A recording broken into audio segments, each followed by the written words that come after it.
It was a dramatic match which saw Senegal head coach Pape Thiaw direct his players off the pitch in an extraordinary protest in the final. It was after this late VAR awarded penalty for Morocco in the dying minutes of normal time. Now, oh, goodness me, what is the referee's responsibility in this particular situation? I mean, it was utter chaos. How do you try and keep a sense of calm? Is there anything you can do? I think you've used the right word, Hayley. You've got to stay calm, you've got to stay focused, you've got to stay composed, and you've just got to hope that reason will prevail. And as it did, I think it's Mane, wasn't it? Yeah. Stopped on the field. Yeah. He convinced the players to come back.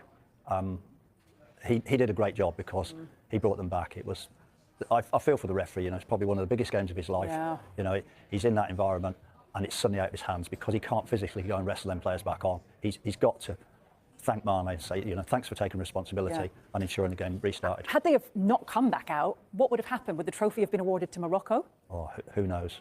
Who knows? I mean, did they take the penalty though? Well, they wouldn't have had a goalkeeper to shoot against them. But if they hadn't come out, there's going to be big, serious. I think there'd be repercussions anyhow, but the repercussions would be massive if they hadn't come back out. Can I just say one thing? After we're going to go back. Like when I was watching that game on commentary, I think this big whole situation happened because earlier on in the tournament, there was talk that Morocco were getting the benefit of the doubt in certain situations because they was a home nation. Okay. And when we see the initial foul for the goal that was disallowed on Hakimi, it was very soft. It was, they were both kind of pushing and shoving with their hands, but they were both looking at the ball. I think it was the defender that won the header, come off the crossbar, someone put it in. But the referee, like Dermot always says, the referee blew his whistle so fast.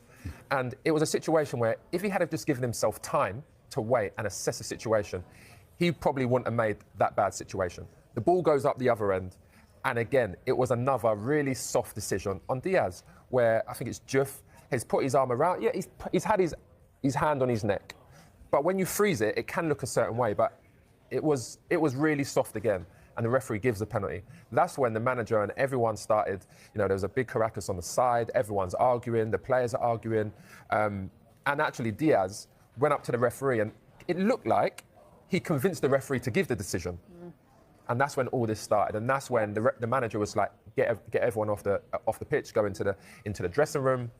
And to be fair to Mane, who's a hero, you know, for Senegal, but in all, you know, African football, I mean, world football, really. He's done so much for football. He was one that stayed out. And then he went back in, you see him jog back in and say, listen, we need to come out and we need to finish this game. And thankfully, in the end, I think Senegal prevailed. And I think they were the better team anyway. But when we think about this African nations now, it's not going to be because of the football match. It's going to be because of this incident. And that's a shame, really. Well, you hope not, don't you, Jay? Because